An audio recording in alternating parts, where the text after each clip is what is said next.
Jumpa kembali di Ngulik Alkitab. Saya Pendeta Mestika Hulu akan memandu bincang kita di Ngulik ini. Dan kali ini kita mengulik Kisah Para Rasul 2 ayat 41 sampai 47. Tema kita persekutuan orang-orang Kristen mula-mula. Untuk mengulik teks dari Kisah Para Rasul ini telah hadir di studio Bapak Pendeta Sigor Sitanggang. Halo Pak. Halo. Terima kasih kembali. Tidak bosan-bosan ya menjadi narasumber Ngulik Alkitab. Berbagi dengan para pemirsa yang setia belajar bersama-sama dengan kita di sini. Sahabat, Bapak Pendeta Sigor Sitanggang adalah dosen Sekolah Tinggi Filsafat Teologi Jakarta atau STFT Jakarta yang saya yakin kita juga tahu begitu ya. Baik, program Ngulik Alkitab merupakan sarana bagi kita untuk belajar, kita mendalami apa yang dikatakan kitab suci. Dan kita juga melihat atau merelevansikan dalam kehidupan kita sehari-hari sebagai umat Tuhan yang hidup di masa kini.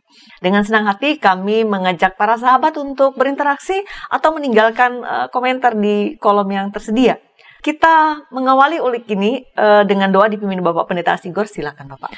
Baik, mari kita bersatu dalam doa.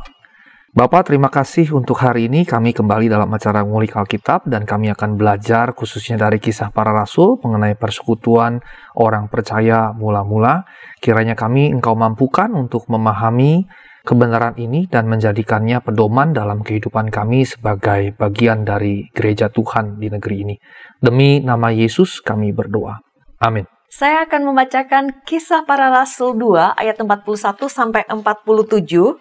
Silakan para sahabat juga dengan Alkitabnya masing-masing. Kisah Para Rasul 2 ayat 41 sampai 47. Orang-orang yang menerima perkataannya itu memberi diri dibaptis dan pada hari itu jumlah mereka bertambah kira-kira 3.000 jiwa. Mereka bertekun dalam pengajaran rasul-rasul dan dalam persekutuan. Dan mereka selalu berkumpul untuk memecahkan roti dan berdoa. Maka ketakutanlah mereka semua, sedang rasul-rasul itu mengadakan banyak mujizat dan tanda. Dan semua orang yang telah menjadi percaya tetap bersatu, dan segala kepunyaan mereka adalah kepunyaan bersama. Dan selalu ada dari mereka yang menjual harta miliknya, lalu membagi-bagikannya kepada semua orang sesuai dengan keperluan masing-masing. Dengan bertekun dan dengan sehati, mereka berkumpul tiap-tiap hari dalam bait Allah. Mereka memecahkan roti di rumah masing-masing secara bergilir dan makan bersama-sama dengan gembira dan dengan tulus hati sambil memuji Allah. Dan mereka disukai semua orang. Dan tiap-tiap hari Tuhan menambah jumlah mereka dengan orang yang diselamatkan. Itulah teks yang akan kita ulik pada kesempatan ini. Saya langsung mengajukan pertanyaan kepada Bapak Pendeta Sigor yang menjadi narasumber kita. Pak, teks yang kita ulik kali ini sebenarnya cukup pendek ya, hanya 7 ayat saja begitu. Namun demikian, kalau kita memperhatikan bahwa ayat-ayat ini penting dalam artian bahwa ini memuat semacam ringkasan padat tentang bagaimana cara hidup jemaat mula-mula begitu. Dan bahkan nanti harus menjadi role model bagi kita, teladan bagi kita. Nah, pertanyaan saya nih Pak, membuka ngulik kita kali ini. Bagaimana kita melihat atau mendekati teks ini supaya kita betul-betul memahaminya, Pak? Baik, terima kasih Ibu Tika. Kalau saya melihat di Electronic Bible saya, Eastward, begitu ya, maka dia memisahnya di ayat 42, bukan di ayat 41. Makanya kita perlu juga waktu baca satu teks Alkitab, kita mesti mengecek nih, apakah yang dimulai dengan ayat ini sudah tepat, atau jangan-jangan sebetulnya mulainya di ayat berikutnya atau di ayat sebelumnya. Nah, kalau kita lihat LAI, dia dimulai dengan ayat 41, dan dikatakan orang-orang yang menerima perkataannya itu memberi diri dibaptis pada hari itu juga, dan jumlah mereka bertambah 3.000 jiwa. Ini berkaitan langsung dengan ayat 42, di mana ayat 42 dikatakan mereka bertekun dalam pengajaran para rasul. Sehingga kalau ada yang membaginya dimulai di ayat 42 menjadi kurang pas, karena ayat 41 berkaitan erat dengan ayat 42. Tapi kalau kita lihat ayat 40 dengan banyak perkataan lagi, iya, Petrus memberi satu kesaksian dan seterusnya, maka ayat 40 itu menjadi bagian dari khotbah Petrus gitu. Jadi memang tepat kita memulai perikop barunya di ayat 41. Nah, kalau kita lihat di ayat 47, kita yang sudah punya Alkitab bahasa Indonesia yang sudah ada ayat dan pasalnya, kita bisa bilang, ya Pak Sigor, ini 47 udah pasti terakhir, pasal 31 sudah pasti yang baru. Tapi kita mesti camkan baik-baik pemasalan dan pengayatan ini baru dilakukan beberapa abad kemudian setelah kita punya teks ini begitu. Sebelumnya tidak ada gitu. Jadi ini dilakukan oleh salah seorang atau beberapa kelompok dari bapak-bapak gereja yang memisah-misahkan ini menjadi pasal dan kemudian ayat begitu. Sehingga kita tidak boleh berasumsi ini taken for granted, terima saja. Kita mesti mengecek karena kadang-kadang pemenggalannya juga belum tentu tepat gitu ya. Tapi di sini dalam teks ini jelas tepat.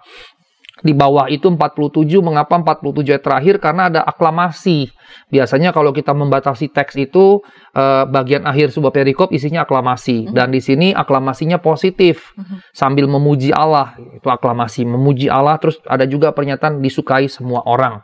Nah ini menunjukkan aklamasi dan berarti ini bagian dari satu perikop tadi. Begitu. Baik, terima kasih atas penjelasan Pak Asigur. Nah, mengapa perlu ada semacam pembatasan begitu bahwa kita mulai dari 41 dan berakhir di ayat 47 merupakan aklamasi? Apakah kita memang nanti dalam ngulik kali ini nih Pak, benar-benar hanya kacamata kuda begitu melihat 7 ayat ini atau gimana Pak? Baik, saya lanjut dengan melihat perikopnya. Kalau kita lihat ini perikop pasal 2 ayat 41 sampai 47 ini melanjutkan kisah yang ada di pasal 2 ayat 14 sampai 40 yang berupa khotbah Petrus di hari Pentakosta. Dan di perikop sesudahnya pasal 3 ayat 1 sampai 10 orang lumpuh disembuhkan. Nah, kalau kita lihat pasal 2 ayat 41 sampai 47 ini tidak mungkin sebuah kejadian yang terjadi dalam satu kali. Sementara pasal 2 ayat 14 sampai 40 itu adalah kejadian pada satu momen Petrus khotbah setelah hari Pentakosta. Petrus khotbah. Tapi pasal 2 ayat 41 sampai 47 itu bukan kejadian yang merupakan kelanjutan dari ini, tetapi berbicara mengenai semacam ringkasan. Sehingga dengan kata lain sebetulnya pasal 3 mulai dari ayat 1 itu udah bicara periode waktu yang berbeda. Dan kalau kita lihat konteksnya berarti kurang lebih dia menjadi penutup dari event panjang yang dimulai dari janji Yesus tentang Roh Kudus yang akan dicurahkan di pasal 1 begitu. Nah, di sini penutupnya karenanya berisikan ringkasan. Tapi pasal 3 mulai 1 bicara lain, itu bicara pelayanan Petrus kemudian. Nah, karenanya kita melihat nih Kisah Para Rasul bisa dibagi dua bagian besar sebetulnya. Yang pertama itu pelayanan Petrus, yang kedua pelayanan Paulus. Nah itu ada shift di mana dari Petrus pelan-pelan beralih ke Paulus. Sampai kemudian sepenuhnya Kisah Rasul bicara tentang Paulus. Nah bagian ini masih di bagian pertama Kisah Para Rasul yang bicara tentang pelayanan Petrus dan merujuk pada pelayanan mula-mula Petrus yang tentunya juga pelayanan mula-mula gereja. Itu menjadi konteks dari cerita ini begitu. Nah kemudian kalau kita lihat perikop ini menjadi memikat karena kalau kita lihat bagaimana dia dikisahkan ini seperti tadi Ibu Tika katakan ini padat sekali begitu ya, dan kalau kita lihat teksnya, kalau kita katakanlah lihat secara semantik begitu, maka ada beberapa klaster istilah yang digunakan. Misalnya pertama itu terkait perkumpulan umat. Di situ ada kata bertekun sampai 2 kali, kemudian ada kata pengajaran, ada kata persekutuan, berkumpul, bersatu, berdoa, kemudian memuji Allah. Ini kan pasti kita langsung kling relate, ini ibadah gitu. Nah kemudian klaster yang kedua itu ada memecah roti, kemudian makan bersama, kemudian kepunyaan, menjual harta, dan membagi-bagikan. Ini bisa mencakup 2 hal, bisa bicara tentang perjamuan gitu ya, karena memecah roti ini pada waktu itu perjamuan kudus menjadi bagian dari makan bersama begitu. Dia tidak dipisahkan sebagai ritual tertentu begitu. Sehingga ini bicara tentang persekutuan atau fellowship-nya begitu ya. Lebih kepada sosialnya, relasi sosial antar umat di dalam gereja mula-mula. Nah, bagian yang ketiga ini memikat, disukai semua orang, jumlah yang ditambah atau menambah jumlah. Maka ada 3 klaster di sini. Pertama bicara perkumpulan umat, kedua bicara relasi sosial umat dengan sesamanya, yang kemudian yang ketiga semacam dampak yang menyertai.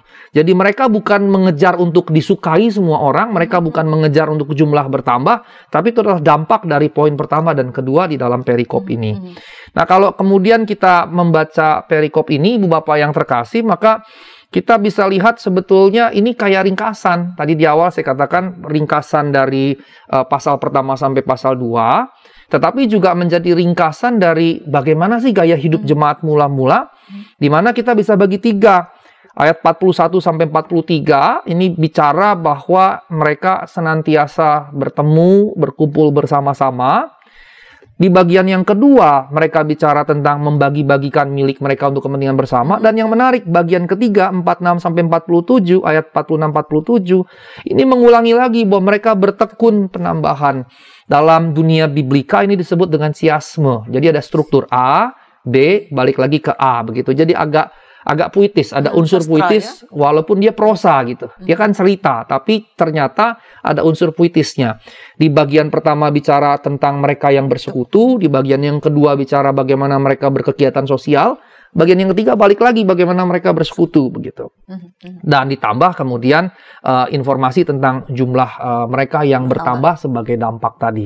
Baik, penjelasan Pak Sigor menunjukkan bahwa ternyata tidak hanya 7 ayat khusus ini kita perhatikan, ada konteks mikro yang kecil dan konteks makro yang lebih besar yang diperhatikan. Nah, Pak, setelah melihat atau suatu pembatasan itu dan juga mempertimbangkan konteks mikro dan makro dari teks yang kita ulik ini, hal apa yang menjadi khusus atau fokus kita di teks ini, Pak? Baik, terima kasih Bu Tika. Ibu Bapak yang terkasih sekalian, ini sebetulnya jadi semacam gambaran bagaimana sih jemaat mula-mula yang sebetulnya nanti di pasal-pasal berikutnya itu diulangi di dalam Kisah Para Rasul begitu. Misalnya di pasal 5 ayat 12 sampai 16 itu diulangi bagaimana mereka hidup begitu, hidup bersama. Nah, orang-orang yang di awal nih di Kisah Para Rasul pasal 2 ayat 41 dikisahkan bahwa orang-orang yang bertobat ini sebanyak 3.000 jiwa. Nah, ini ada yang bilang ini angka hiperbolik, sekedar menunjukkan banyaknya. Ada yang bilang ini bisa diterima sebagai angka harfiah. Kita tidak perlu memihak mana gitu, itu adalah 2 kemungkinan tafsir yang biar saja jadikan 2 kemungkinan begitu. 3.000 ini sebetulnya paralel juga dengan ketika roh-roh jahat merasuk orang di Gadara Gerasa. Ketika Tuhan tanya, namamu siapa? Maka dia bilang legion, karena jumlah kami banyak. Nah, legion itu sebetulnya adalah istilah untuk sekelompok pasukan berjumlah 2.500, 3.000, maksimal sekitar 6.000. Sehingga angka 3.000 ini sebetulnya bisa juga dipahami dalam konstruksi berpikir, ini sekumpulan banyak orang, seperti prajurit legion tadi, begitu ya. Nah, 3.000 inilah menjadi semacam pondasi bagi gereja berikutnya, gereja mula-mula. Jadi ini membentuk seperti gereja mula-mula sekaligus gereja induk, dan dia berperanan menjadi gereja induk. Dan perikop ini kemudian memberikan gambaran bagaimana kehidupan jemaat mula-mula dalam keberlangsungan di Yerusalem pertama-tama dan kemudian di bagian berikutnya bisa jadi contoh bagi kehidupan gereja modern, walaupun tidak berarti bahwa kita mesti meniru 100% seperti mereka, begitu. Baik, Kisah Para Rasul 2 ayat 41-47 yang kita ulik kali ini menggambarkan bagaimana kehidupan jemaat mula-mula dan yang akan menjadi contoh bagi kita gereja modern masa kini. Oke, kita lanjutkan ulikan kita setelah pesan-pesan berikut ini.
Sahabat, mari dukung pelayanan dan pekabaran Injil melalui YKB dengan membagikan link acara ini kepada sebanyak mungkin orang.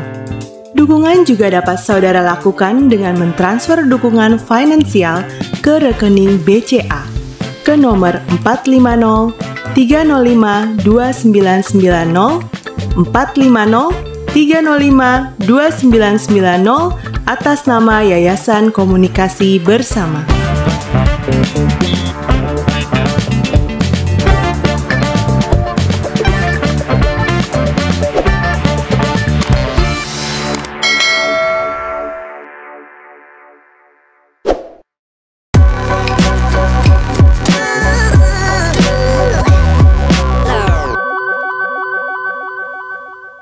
Masih di Ngulik Alkitab bersama saya Pendeta Mestika Hulu dan narasumber kita Bapak Pendeta Asigo Sitanggang. Kita sedang mengulik Kisah Para Rasul 2 ayat 41 sampai 47 dengan topik persekutuan orang-orang Kristen mula-mula. Kita lanjutkan ulikan kita. Di segmen kedua saya tadi sudah mengutip yang disampaikan oleh Pak Pendeta Asigor dan mau mengatakan sekali lagi bahwa teks yang sedang kita ulik kali ini, Kisah Para Rasul 2 ayat 41 sampai 47 ini memberikan gambaran bagaimana kehidupan jemaat mula-mula dan itu menjadi contoh bagi kehidupan gereja modern dan itu berarti termasuk kita juga para sahabat yang menyaksikannya saat ini. Nah, pertanyaan saya Pak, membuka segmen kedua ini, dalam hal apa saja gereja mula-mula ini menjadi role model atau teladan bagi gereja modern? Baik, terima kasih Ibu Tika. Ibu Bapak yang terkasih, ada beberapa poin yang saya ingin sampaikan yang mana ini jadi pokok-pokok di mana gereja mula-mula bisa menjadi role model. Pertama, kehidupan jemaat yang tekun. Ini menggambarkan bagaimana jemaat mula-mula memiliki kehidupan yang tekun, baik dalam hal ibadah, maupun juga pengajaran firman Allah, doa, bahkan kemudian perjamuan makan. Artinya, pertemuan-pertemuan jemaat tidak boleh hanya satu wujud, begitu, hanya satu wujud dan ditekankan pada wujud ini. Karena di dalam pengisahan kisah para rasul tadi tidak ada skala prioritas bahwa harus ibadah ini dulu, ini belakangan, ini nomor satu, ini nomor dua, ini prioritas utama, ini yang berikutnya dan seterusnya.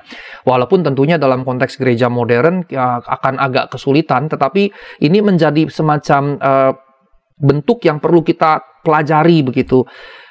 Bukan penekanan pada satu model tertentu, melainkan semua bentuk yang ada dapat dikerjakan. Artinya kita tidak boleh hanya fokus pada misalnya persekutuan, yang lain kita abaikan, atau pengajaran firman, yang lain kita abaikan, atau doa saja, yang lain kita abaikan, atau ya perjamuan makan, yang lain kita abaikan. Nah, di sini dengan kata lain ada semacam 3 aspek yang mereka geluti dalam kehidupan jemaat yang tekun tadi, yaitu ada aspek spiritual di situ, kemudian ada aspek komunal, dan ada aspek sosial. Dan di sini tidak dikatakan menjadi ada skala prioritas atau hierarkis, melainkan ini jadi satu kesatuan begitu. Dan yang menarik bahkan sekalipun mereka sudah beribadah hari Minggu, tidak ada penekanan yang sangat tinggi pada ibadah hari Minggu. Kalau kita di zaman modern kita sangat tekankan hari Minggu, dan kalau nggak ibadah hari Minggu bisa dalam tanda kutip merasa bersalah, berdosa gitu kalau kita nggak ibadah Minggu. Kadang-kadang kita menemukan juga argumentasi 1 kali seminggu aja ibadah susah banget begitu, dan kemudian ini jadi argumentasi, padahal ternyata tidak. Ini semua aspek yang harus jadi satu kesatuan. Yang kedua yang saya ingin bagikan kepada kita sekalian adalah kehidupan persekutuan yang tekun tadi dibangun dalam dasar kesehatian. Ada kesehatian yang membungkus mereka. Dan kalau saya mundur sedikit, ini diawali dengan pencurahan Roh Kudus, kemudian khotbah Petrus, dan mereka kemudian menerima Kristus dan menjadi percaya, menjadi gereja mula-mula. Dengan kata lain, sebetulnya pokok-pokok ini yang menjadikan mereka tekun dan menjadikan ini role model bagi kita sebetulnya bukan sebagai sebuah upaya dari mereka sendiri secara ansih, melainkan sebetulnya karya Roh Kudus tadi. Karya Roh Kudus yang hadir di dalam gereja itulah yang membuat gereja itu bertekun, yang kemudian membuat mereka sehati. Sehingga ketika masuk pada pokok yang kedua, kehidupan persekutuan yang dibangun di dalam dasar kesehatian, maka kesehatian ini adalah bagian dari karya Roh Kudus di dalam gereja. Jadi kalau kita mengharapkan kesehatian, maka kita mesti juga mengharapkannya dari Tuhan, bukan sekedar dari upaya-upaya kita pribadi. Nah, kesehatian dan kesatuan menunjukkan pada satu sisi mereka tidak punya kelompok-kelompok dalam jemaat, pada sisi yang lain tidak ada yang mendominasi dalam jemaat. Yang nantinya di 1 Korintus menjadi menarik karena di Kisah Para Rasul mereka tidak punya faksi-faksi, tapi dalam perkembangannya ternyata terjadi di Galatia. Di Galatia misalnya dikatakan Paulus berselisih dengan Petrus karena ketika orang-orang Yakobus belum datang, Paulus dan Barnabas dan Petrus bermakan bersama-sama orang yang tidak bersunat. Begitu kalangan Yakobus datang, mereka takut, bahkan Petrus pun takut menjauhkan diri dari orang yang tidak bersunat. Sehingga di era Galatia ditulis, faksi sudah mulai ada. Di 1 Korintus yang tadi di awal sebelumnya saya katakan, lebih parah lagi. Paulus menegur jemaat 1 Korintus yang menyatakan bahwa aku kelompok Petrus, aku kelompok Apolos, aku kelompok Paulus. Dan yang mengerikan, ada yang berkata, aku kelompok Kristus. Seakan-akan Apolos, Petrus, Paulus, dan Kristus setara, begitu. Entah Kristus yang diturunkan 3 rasul yang lain dinaikkan, begitu. Atau benar-benar Kristus diturunkan habis, seakan-akan hanya sama seperti rasul-rasul yang lain. Makanya Paulus berkata, apakah ada di antara kalian yang dibaptis atas nama Paulus? Tidak, begitu. Jadi Paulus mau menekankan bahwa seharusnya tidak boleh ada faksi itu. Dan di kisah kehidupan ini mereka tidak memiliki kelompok-kelompok itu dalam jemaat. Tidak ada yang mendominasi jemaat. Dan mereka berbagi dengan yang lain yang menggambarkan kesehatian dan kesatuan itu. Kita akan lihat misalnya Barnabas misalnya yang menjual ladang miliknya dan kemudian diserahkan di bawah kaki Paulus, begitu, Petrus, dan kemudian dibagikan kepada anggota jemaat. Dan berbaginya mereka dengan yang lain, satu dengan yang lain, menggambarkan kesehatian dan kesatuan itu. Dan ini jadi pokok yang bisa dikatakan penting sekali, karena di tengah dunia yang modern ini makin hilang, begitu. Masalah kita seringkali jadi hanya masalah kita sendiri, dan kita bisa tenggelam dengan masalah tanpa ada orang lain yang menolong, memedulikan kita dalam tenggelamnya kita, gitu. Dan kemudian dalam narasi ini ketika mereka berbagi dengan harta mereka dan dengan mereka yang memerlukan. Jadi model ketiga yang dibangun di sini adalah kehidupan yang berbagi. Kehidupan yang berbagi. Dan di sini saya akan berlama-lama nih, saya akan jelaskan panjang lebar karena ini menjadi signifikan sekali. Mengapa? Karena bersekutu, kemudian berkumpul dan yang lain-lain itu kan bicara tentang spiritualitas di dalam diri. Tetapi ketika bicara bagi itu kan keluar, begitu. Dan dampak dari itu terjadi di pasal yang kedua di ayat yang terakhir. Mereka disukai semua orang. Ya, bagaimana tidak disukai kalau mereka saling berbagi, begitu. Nah, ini jadi dasar yang esensial bagi paham sosialisme bahkan komunisme. Dalam paham sosialisme komunisme kan harta tiap orang jadi milik bersama. Yang di-extend jadi milik negara. Sehingga dalam model komunisme misalnya tidak ada properti pribadi, tidak ada kepemilikan pribadi. Harta pribadi ya harta bersama dan harta negara, begitu. Namun teks ini tidak menyatakan bahwa ketika mereka berbagi dalam keterpaksaan atau keharusan atau kewajiban. Tidak ada sama sekali hal yang seperti itu dalam teks. Mereka betul-betul berbagi menurut kerelaan masing-masing. Jadi voluntarisme, begitu. Saya berbagi karena saya rela. Saya berbagi karena saya rela berbagi. Dan ini dilakukan berdasarkan nilai atau value yang disebutkan di ayat 44a, Bu Tika. Tadi Bapak sekalian, yaitu kebersatuan, epitoauto. Epitoauto, kebersatuan mereka menjadi satu, gitu, menjadi satu. Yang secara tidak langsung menunjukkan bahwa mereka melakukannya, secara tidak langsung tentunya, mereka melakukannya dengan kerelaan. Karena mereka menganggap diri mereka menjadi bagian yang menyatu dengan umat itu. Kalau satu orang menjadi bagian seperti Barnabas tadi, dia menganggap dia menjadi bagian yang utuh dengan jemaat, sehingga apa yang dia miliki menjadi bagian dari milik jemaat. Kemudian di sini ada penekanan nih, ada penekanan yang menarik, yaitu sesuai keperluan masing-masing. Jadi poin yang ketiga berbicara tentang kehidupan yang berbagi, apa yang mereka serahkan kepada para rasul dengan kerelaan, kemudiannya dibagi-bagikan berdasarkan atau sesuai keperluan masing-masing.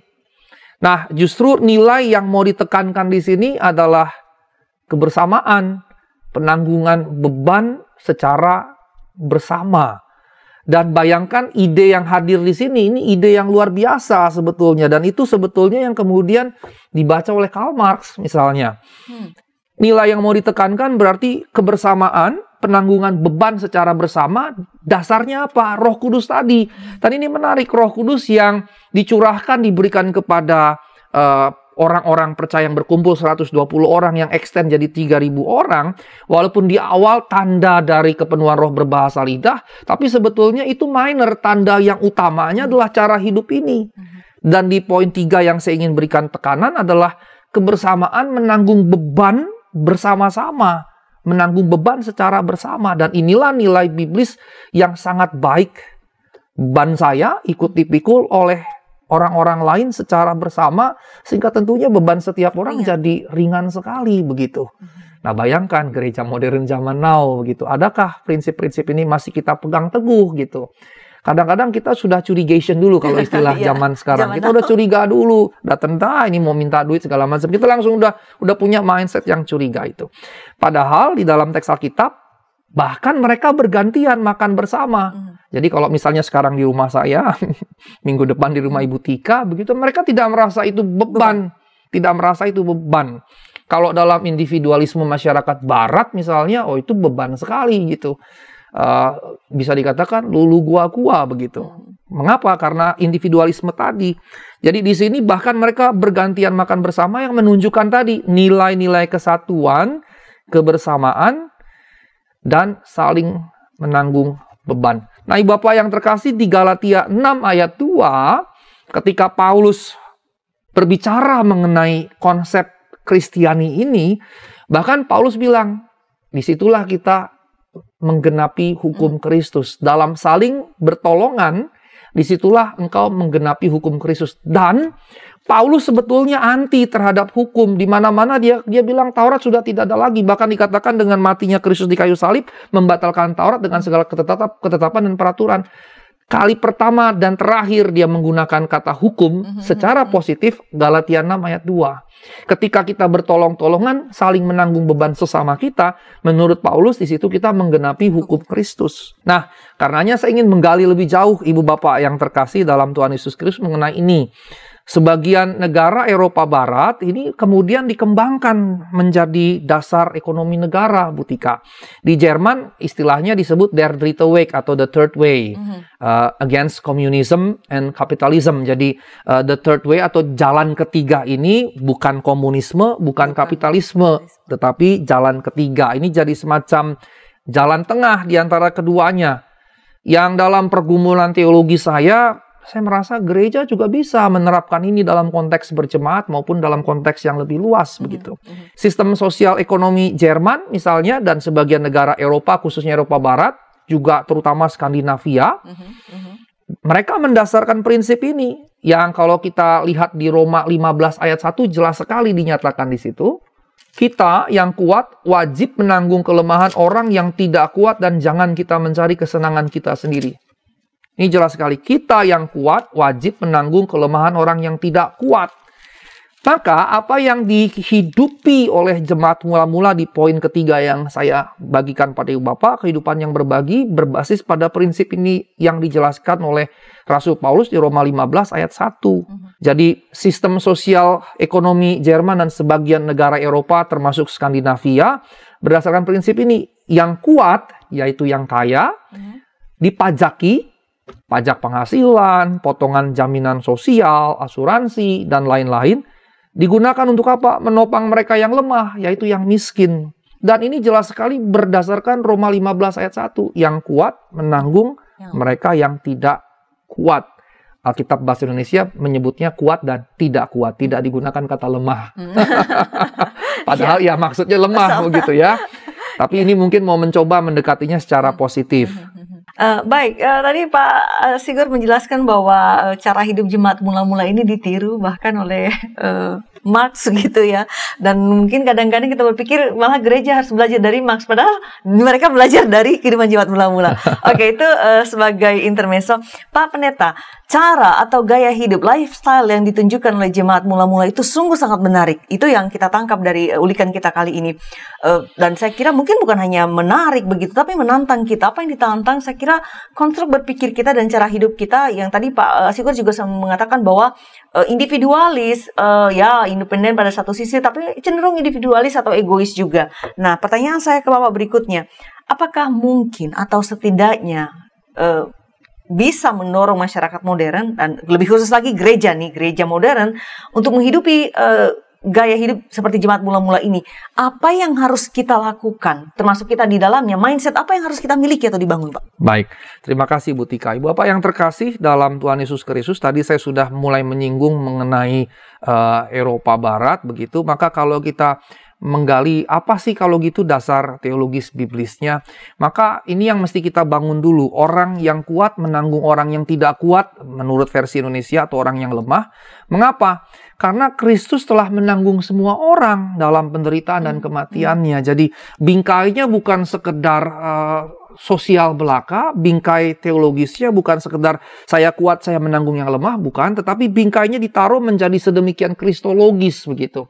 Nuansa kristologisnya karenanya menjadi begitu kuat. Mengapa? Karena Kristus yang adalah Allah yang jadi manusia pada satu sisi berpihak pada orang-orang yang lemah. Karena apa? Karena Allah yang maha kuasa tadi membatasi dirinya menjadi sosok yang lemah, manusia yang lemah. Tapi di sisi yang lain kemudian dengan kematiannya di kayu salib, dia menanggung semua orang dalam penderitaan, dalam kematiannya. Sehingga ketika saya lemah, saya bisa tahu, oh Kristus juga lemah. Dan dia tahu sekali, dia mengerti sekali menjadi lemah itu seperti apa. Dan dia topang kita dengan penderitaan dan kematiannya di kayu salib. Sehingga ini jadinya bukan sekedar bernuansa sosial, tapi pondasi dasarnya justru kristologis.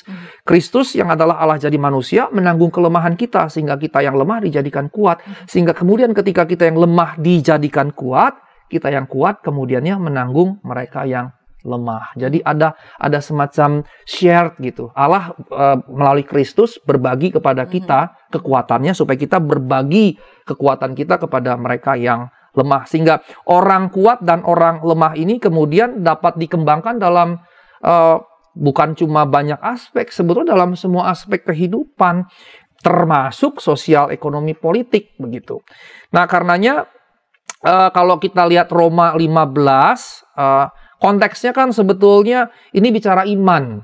Kalau lihat di Roma 15 ini kan iman. Jadi kalau iman saya kuat, saya tidak boleh merendahkan mereka yang imannya lemah.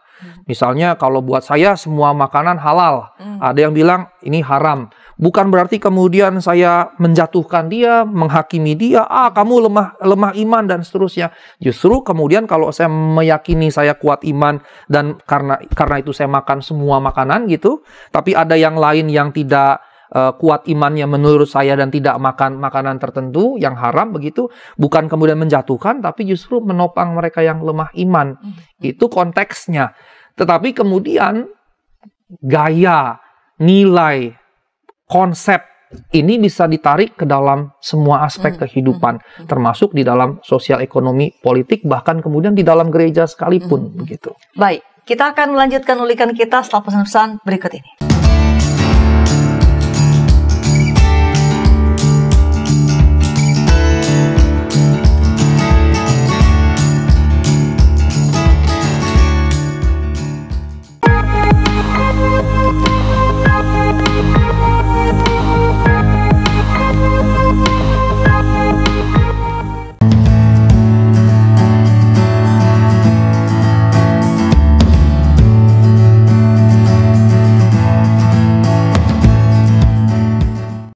Sahabat, mari dukung pelayanan dan pekabaran Injil melalui YKB dengan membagikan link acara ini kepada sebanyak mungkin orang.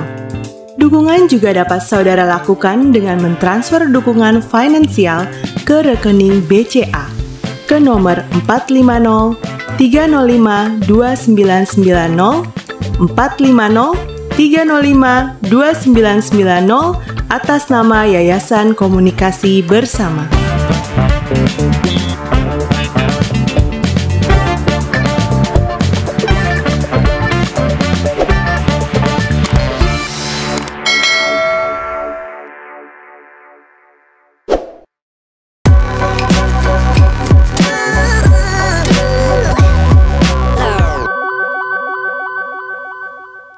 Terima kasih sahabat masih setia bersama kami di Ngulik Alkitab. Saya Pendeta Mestika Hulu yang memandu bincang kita, dan narasumber kita Bapak Pendeta Asigur Sitanggang.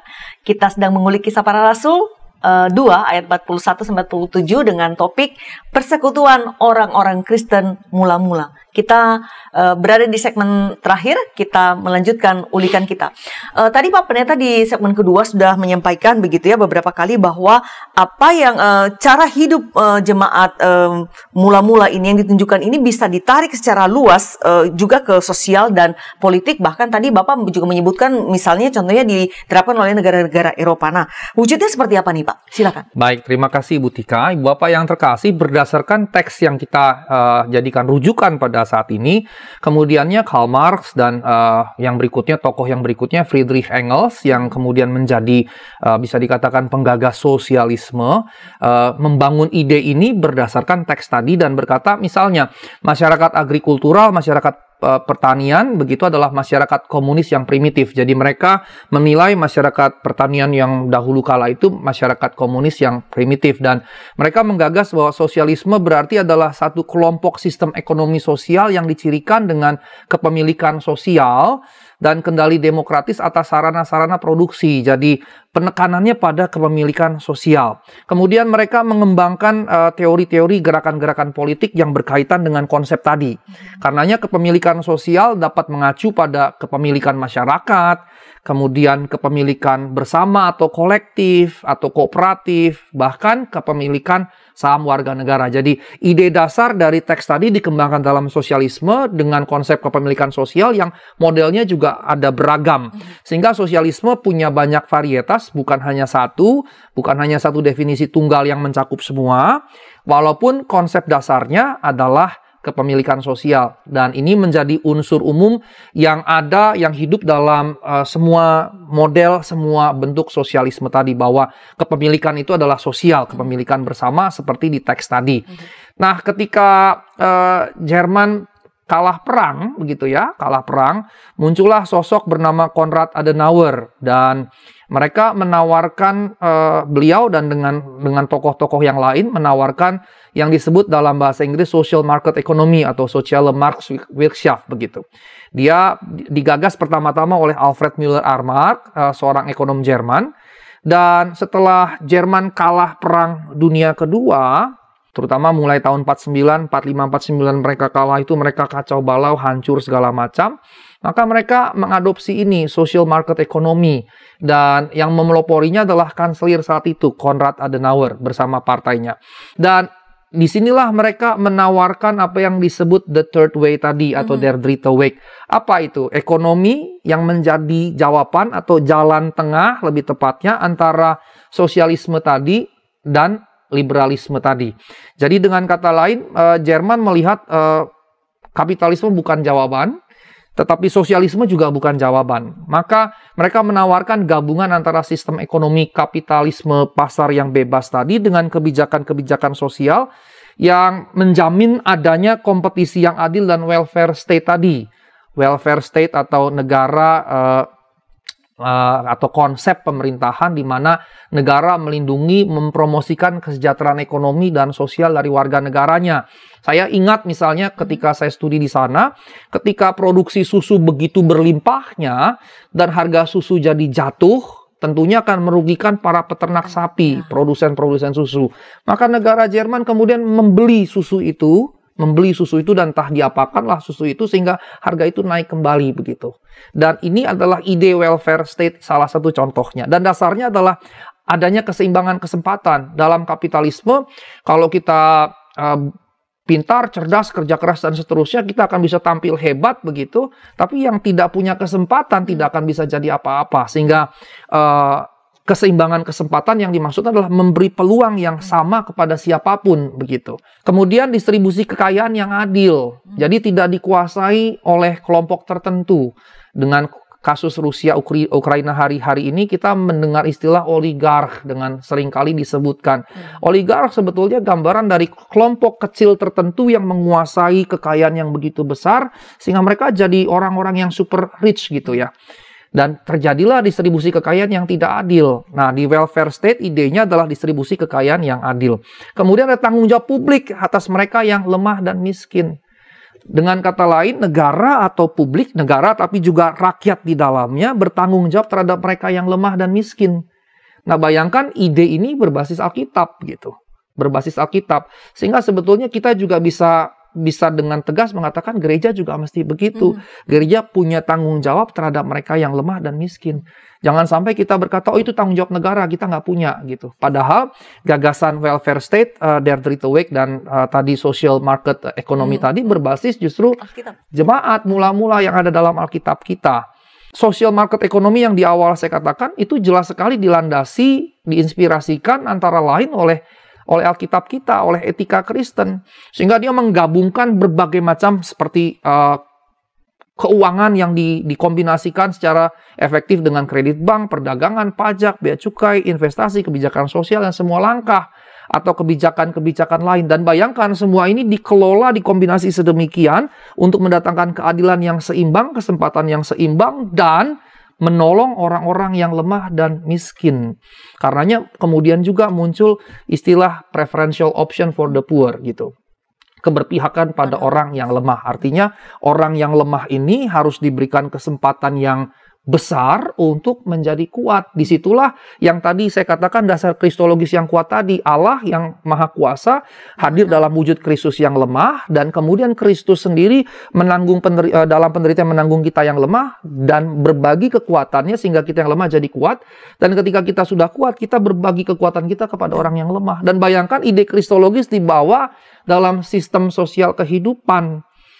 Dan ini akan tentunya menghadirkan kesejahteraan dan keadilan bagi semua orang.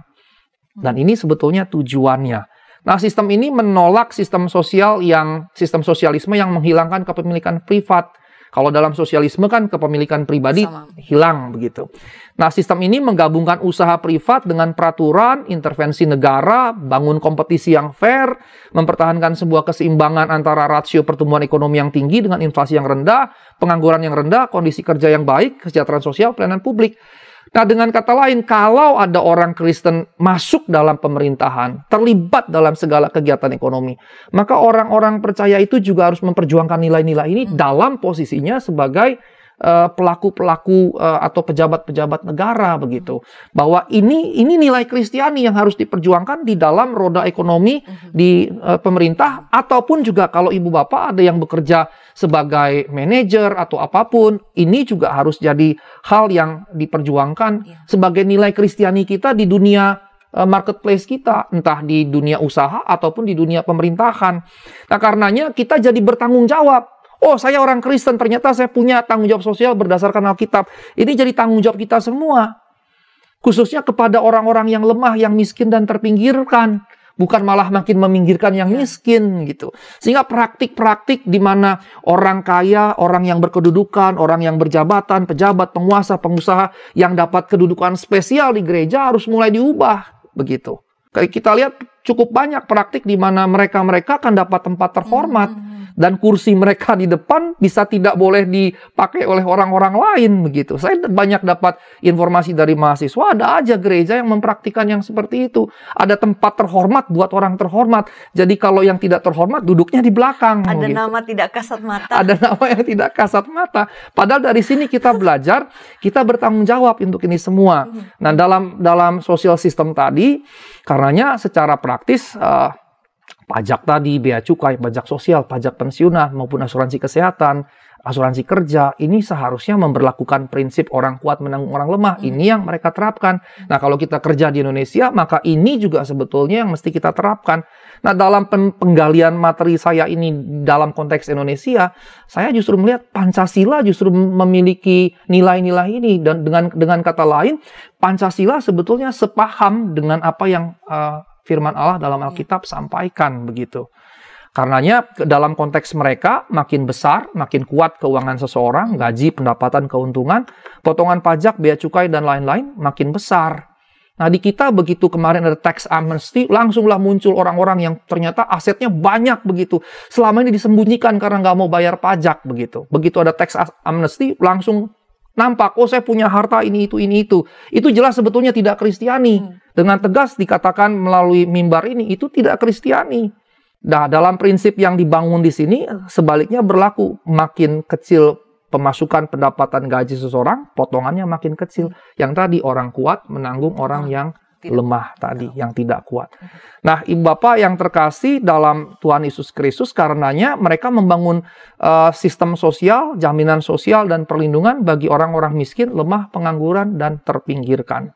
Baik, saya tidak akan memperpanjang untuk bertanya, tapi saya ingin, yang saya tanyakan adalah, apa setelah kita melihat beberapa tokoh tadi begitu dalam dan kita welfare state juga, apalagi yang bisa kita lihat untuk menjadi contoh bagi kita yang hidup di zaman sekarang. Saya tertarik tadi dan senyum Pak Sigurd mengatakan pajak. Apa selanjutnya yang perlu kita perhatikan, Pak? Baik, saya ingin jadikan banyak negara sebagai contoh ya. Kalau di Swedia itu mereka punya welfare state atau sebetulnya sama saja welfare state. Artinya dengan kata lain sebetulnya negara-negara Eropa ini post-Kristentum, pasca kekristenan, justru sangat kuat dalam sistem sosial yang seperti ini. Begitu, dalam bahasa Swedia disebut folkhemmet atau rumah rakyat. Jadi negara dianggap sebagai rumah rakyat. Yang saya kemudian pahami seharusnya gereja juga jadi gereja rakyat. Gereja harus jadi gereja rakyat. Dan welfare state ini adalah sebuah sistem asuransi sosial. Tadi saya katakan negara-negara Skandinavia menerapkan ini. Dan saya ingat misalnya waktu saya sempat mampir ke sana itu pajaknya bisa sampai 50%. Orang Indonesia kalau dipajaki segitu bisa ngamuk gitu kan, gede banget. Tapi ternyata pajak itu untuk menjamin kesejahteraan seluruh masyarakatnya. Sehingga ada keuntungan-keuntungan yang tercipta dari situ. Dan ini diatur oleh undang-undang dan ketentuan yang eksplisit dibuat begitu. Makanya misalnya ketika BPJS mulai dihidupkan, dibangkitkan oleh Pak Jokowi, saya senang sekali karena ini sebetulnya nilai-nilai Kristiani yang kita harus dukung.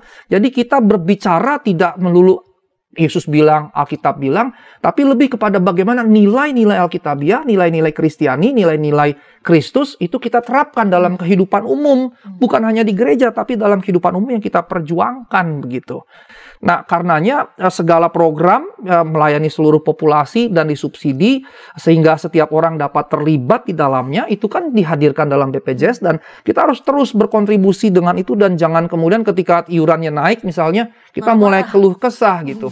Saya belum pernah pakai BPJS sejak saya kembali 7 tahun saya di Indonesia, tapi saya senang membayarnya kalaupun dinaikkan tidak masalah karena saya tahu iuran saya digunakan untuk orang-orang lain. Subsidi silang. Dan ada saatnya di mana saya akan menggunakan itu juga. Itu yang disebut orang kuat menanggung orang yang lemah tadi. Nah, saya masuk pada poin yang keempat. Tadi saya poin yang ketiga berlama-lama supaya kita mengerti sebagai seorang Kristen yang adalah warga negara di negeri ini, bagaimana kita berelasi secara sosial, ekonomi, dan politik di masyarakat kita ini. Nah, saya masuk pada poin yang keempat. Yang keempat adalah persekutuan sebagai Allah yang berkarya di dalam. Di ayat 43 dikatakan bahwa rasul-rasul mengerjakan banyak tanda, semeia, kemudian juga mukjizat atau terata. Dan ini sebetulnya menarik sekali bahwa sebetulnya teks ini mau mengatakan bukan rasul yang menghasilkan mukjizat, tapi hanya mengerjakan. Dengan kata lain, sebetulnya Allah lah yang sesungguhnya berkarya. Ini adalah Allah yang berkarya yang dinyatakan oleh Allah melalui para rasul kepada dunia. Konteks sekarang mungkin kita tidak mengadakan mukjizat, tanda-tanda, tapi hal-hal yang bisa kita kerjakan, yang Allah bisa pakai melalui kita, mestinya kita kerjakan gitu, kita memberikan diri. Karenanya sekarang gereja mesti memberi diri, menyerahkan diri menjadi alat Allah untuk Allah berkarya kepada dunia begitu. Sehingga konsepnya bukan gereja dunia ditarik ke dalam gereja, tapi gereja justru yang harus masuk ke dalam dunia begitu. Dan kata takut di dalam teks tadi, gemetar itu dari phobos, gemetar, di sini dipahami sebagai rasa takut disertai kekaguman dan hormat. Kata tercengang yang ada di perikop pasal 2 itu mewakili makna tersebut. Jadi ketika mereka takut tercengang bahwa para rasul mengadakan tanda dan mukjizat, ini menunjukkan kekaguman. Kekaguman pada apa? Oh, ada Allah yang berkarya lewat sekelompok manusia sehingga mereka kagum. Dan seharusnya ini juga jadi tekanan kita. Yang kita cari adalah bukan kemegahan-kemegahan kita, pribadi ataupun gereja, bangunan yang megah segala macam. Yang kita cari adalah kemuliaan Allah itu. Dan kemuliaan Allah di sini bukan dalam wujud yang absurd, tetapi ketika orang-orang yang lemah tadi ditopang begitu. Nah, ini memberikan tekanan karenanya pada nyatanya bahwa karya Allah itu sungguh nyata dikerjakan melalui para rasul tersebut. Karenanya ketika kita menjadi bagian dari gereja, anggota gereja, bahkan pengerja aktivis gereja, kita mesti memahami bahwa keterlibatan aktif kita di dalam gereja ini sebetulnya adalah bagian dari Allah yang berkarya. Bagian dari Allah yang berkarya. Gereja bukan sekedar social organization gitu, organisasi sosial. Gereja adalah organisasi yang di dalamnya Allah berkarya, jadi organisme karenanya. Karenanya gereja perlu menyediakan dirinya digunakan Allah untuk berkarya. Dan perlu berkarya secara nyata di dunia bagi kemuliaan Allah. Masyarakat atau gereja mula-mula cuma mampu sebatas itu berbagi yang mereka punya. Nah sekarang konteks kita apa yang kita punya? Yang kita punya perlu kita bagikan kepada sesama terlepas apapun agama, suku, dan lain-lain dari orang yang lemah tadi. Nah, yang terakhir yang saya ingin bagikan kepada kita sekalian adalah menjadi kesaksian di ayat 47. Rasa disukai semua orang, pros holonton laon, atau all the nations, semua bangsa. Maksudnya ini bangsa Israel begitu, the whole nation lebih tepatnya daripada all nation. The whole nation, maksudnya bangsa Israel saat itu menunjukkan bahwa cara hidup jemaat mula-mula tidak eksentrik. Kita tidak perlu menjadi eksentrik dengan tampilan-tampilan kita, tidak perlu. Tidak perlu jadi nyeleneh atau eksklusif atau memisahkan diri. Tidak, cara hidup jemaat mula-mula berarti dengan pernyataan disukai semua orang, berarti mereka tidak nyeleneh, tidak eksentrik, tidak eksklusif, tidak memisahkan diri, dan lain-lain. Nampak justru bahwa kehidupan jemaat mula-mula menjadi begitu bersosialisasi, menjadi begitu sosial, bernilai sosial, dengan relasi antar anggota jemaat yang terbangun, bahkan juga di luar, karena ada orang-orang lain yang kemudian mengamati dan menyukai mereka. Dan berlandaskan pada kasih Allah. Dan ini sejalan dengan Filipi 2 ayat 1 dan seterusnya, bahwa Tuhan menambahkan jumlah mereka, menunjukkan tugas mereka adalah melayani Allah dan sesama. Bukan menambahi jumlah-jumlah begitu. Jumlah-jumlah boleh ada, boleh tidak. Bertambahnya jumlah boleh ada, boleh tidak. Karena itu ada dampak. Tetapi yang wajib dilakukan adalah melayani Allah dan sesama dalam kasih. Dan bukan mengkristenkan orang-orang. Ini yang mesti jadi catatan. Nah, Tuhanlah yang dapat membuat orang-orang lain menjadi percaya. Karena kita sama sekali tidak mampu melakukannya. Jadi, poin pentingnya bukan kristenisasi, mengkristenkan orang-orang, tetapi melayani Allah dan sesama di dalam kasih. Menarik sekali ketika Pak Pendeta menjelaskan bahwa para jemaat perdana ini atau mula-mula ini, mereka menarik perhatian banyak orang bukan karena eksentrik, memisahkan diri, bergaya, kalau sekarang lebay begitu ya. Tapi karena mereka justru berbaur dalam kehidupan sosial, menjadi bagian, part di dalamnya, ya dalam bertolong-tolongan dan memberikan teladan. Ya. Baik, Pak Pendeta, berarti ada 5 karakteristik yang kita lihat dari jemaat mula-mula ini. Saya mau lihat secara cepat, mengingatkan para pemirsa kita bahwa ada 5 tadi dikatakan mereka ini menjadi teladan dalam hal ada bertekun, kemudian kesehatian di antara mereka, kehidupan berbagi. Tadi kemudian Pak Pendeta Sigor mengatakan bahwa kemudian mereka ini persekutuan yang sebagai yang berkarya begitu, dan tadi yang kelima menjadi kesaksian. Nah, itu karakteristik yang ada pada jemaat mula-mula ini yang patut diteladani. Kita sudah di penghujung ngulik Alkitab episode ini, Pak Pendeta. Nah, menutup ngulik Alkitab ini, apakah karakteristik kelima ini yang tadi saya sebutkan secara cepat itu, yang ditunjukkan oleh jemaat mula-mula ini dapat hadir dalam kehidupan kita sebagai jemaat modern. Tadi Pak Pendeta sudah mengingatkan juga bahwa ada semacam, dan bukan hanya Pak Pendeta, mungkin kita bisa melihat begitu bahwa ada kecenderungan di tengah kecenderungan hidup individualis, egois itu. Ada harapan nggak Pak? Baik. Ini bisa terjadi, silakan Pak. Baik, terima kasih Bu Tika. Ibu Bapak yang terkasih, saya ingin menyampaikan bahwa bukan berarti setelah penjelasan panjang lebar kita mesti kembali ke zaman jemaat mula-mula ya. Ada perbedaan-perbedaan yang mencolok begitu. Bukan berarti pula jemaat mula-mula adalah yang ideal, apalagi sempurna. Sehingga kita tidak perlu juga terjebak pada idealisasi. Kita mengidealisasikan jemaat mula-mula karena masing-masing punya konteksnya sendiri, kulturnya sendiri, dan zamannya sendiri. Tetapi yang mau diambil dari kehidupan jemaat mula-mula sebetulnya adalah nilai. Dan kalau bicara nilai, nilai ini tetap tentunya bisa diterapkan. Ada nilai-nilai Kristiani dalam berjemaat yang kita bisa terapkan, yang tadi Ibu Tika sudah sampaikan, seperti ketekunan bersekutu, kesehatian jemaat, kemudian berbagi atau sharing tadi, kemudian berkarya di dunia bagi kemuliaan Allah, menjadi sarana Allah berkarya bagi dunia, dan menjadi kesaksian bagi orang-orang lain. Nah, saya melihat bahwa kelima nilai ini tetap dapat diterapkan dalam konteks apapun, karena dia bukan bicara pada konteks kultur, terikat pada kultur, terikat pada konteks tertentu atau apapun gitu, tetapi dia lintas kultur, lintas waktu, dan lintas zaman. Sehingga kita justru bisa membangun jemaat dengan kelima nilai ini, jemaat atau gereja, bahkan juga kepada masyarakat, kehidupan bermasyarakat dan bernegara. Baik, terima kasih Bapak Pendeta Asigos Tanggang untuk kesediaan Bapak menjadi narasumber dan penjelasan yang diberikan, kiranya menjadi berkat bagi seluruh pemirsa yang bersama kita saat ini. Sahabat, saya ingin mengingatkan satu hal saja, bahwa dalam ngulik kita kali ini, persekutuan orang-orang Kristen mula-mula, mereka menunjukkan keteladanan. Mari kita juga menjadi teladan, bukan dengan kata-kata, tetapi melalui tindakan, sehingga kita disukai banyak orang, bukan karena perkataan baik dan sekadar anjuran yang kita berikan, tetapi karena pertama-tama orang melihat bagaimana gaya hidup kita seperti jemaat mula-mula.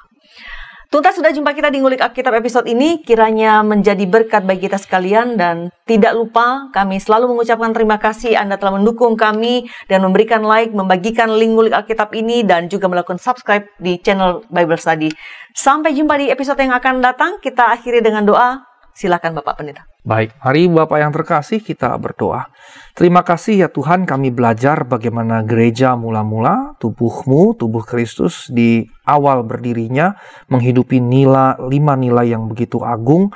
Dan biarlah kami dalam konteks modern di gereja kami masing-masing, siapapun kami yang mendengarkan, boleh membawa dan menerapkan 5 nilai ini dalam kehidupan kami bergereja, bahkan bermasyarakat dan bernegara. Oleh pertolongan Roh Kudus, seperti Roh Kudus menolong jemaat mula-mula, kiranya Roh Kudus juga menolong setiap kami. Demi nama Yesus kami berdoa. Amin. Sahabat, mari dukung pelayanan dan pekabaran Injil melalui YKB dengan membagikan link acara ini kepada sebanyak mungkin orang. Dukungan juga dapat saudara lakukan dengan mentransfer dukungan finansial ke rekening BCA ke nomor 450-305-2990, 450-305-2990 atas nama Yayasan Komunikasi Bersama.